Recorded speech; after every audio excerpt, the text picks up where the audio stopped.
June 6, 2019. A private jet lands in New Jersey. On board is a man whose name had quietly disappeared from headlines years earlier, but within weeks, the world would hear it again. Jeffrey Epstein. For years, Epstein had lived a life surrounded by wealth, power, and secrecy. A financier with connections to politicians, billionaires, celebrities, and royalty. Then suddenly, in 2019, he was arrested again. This time, the charges were serious. Federal prosecutors accused him of operating a sex trafficking network involving underage girls. The case immediately captured global attention. Because this wasn't just about one man, it was about the powerful people connected to him. Epstein pleaded not guilty.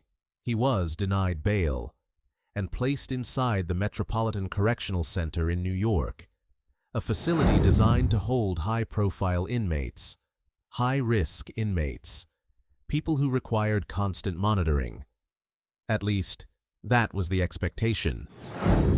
On July 23rd, Epstein was found unconscious in his cell. Officials called it a possible suicide attempt. He was placed on suicide watch. But less than 2 weeks later, something changed. Epstein was removed from suicide watch. The decision raised eyebrows immediately.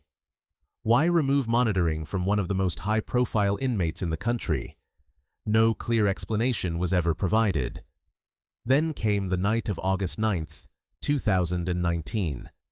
Epstein was placed in his cell as usual. By the morning of August 10th, he was dead. Officials ruled the death a suicide, but almost instantly, questions began to surface. Questions that have never fully gone away. 2 guards assigned to watch his unit had fallen asleep. Security cameras near his cell malfunctioned. His cellmate had been transferred hours earlier, and required check-ins were not performed. One by one, failures stacked up, each one raising a new question. How could so many critical mistakes happen in the same night? The case became a global headline overnight. Public trust began to erode, because Epstein's death meant something else. The investigation would never go to trial. No courtroom testimony, no cross-examination, no public answers about the powerful people connected to him. For many, that was the most unsettling part. The story simply stopped.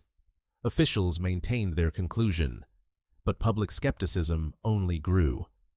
In the months that followed, investigations were launched into the jail's failures. Reports cited staffing shortages, procedural mistakes, and systemic problems. Yet for many observers, those explanations felt incomplete. Because the Epstein case was never just about prison procedures, it was about unanswered questions. Who knew what? Who was involved? And what might have been revealed in court? Even years later, the case continues to generate debate, speculation, and investigation. It remains one of the most discussed criminal cases of the modern era, a story filled with power, secrecy, and unanswered questions. And one final mystery still lingers. If the case had gone to trial, what might the world have learned? This is Conspiracy Hub,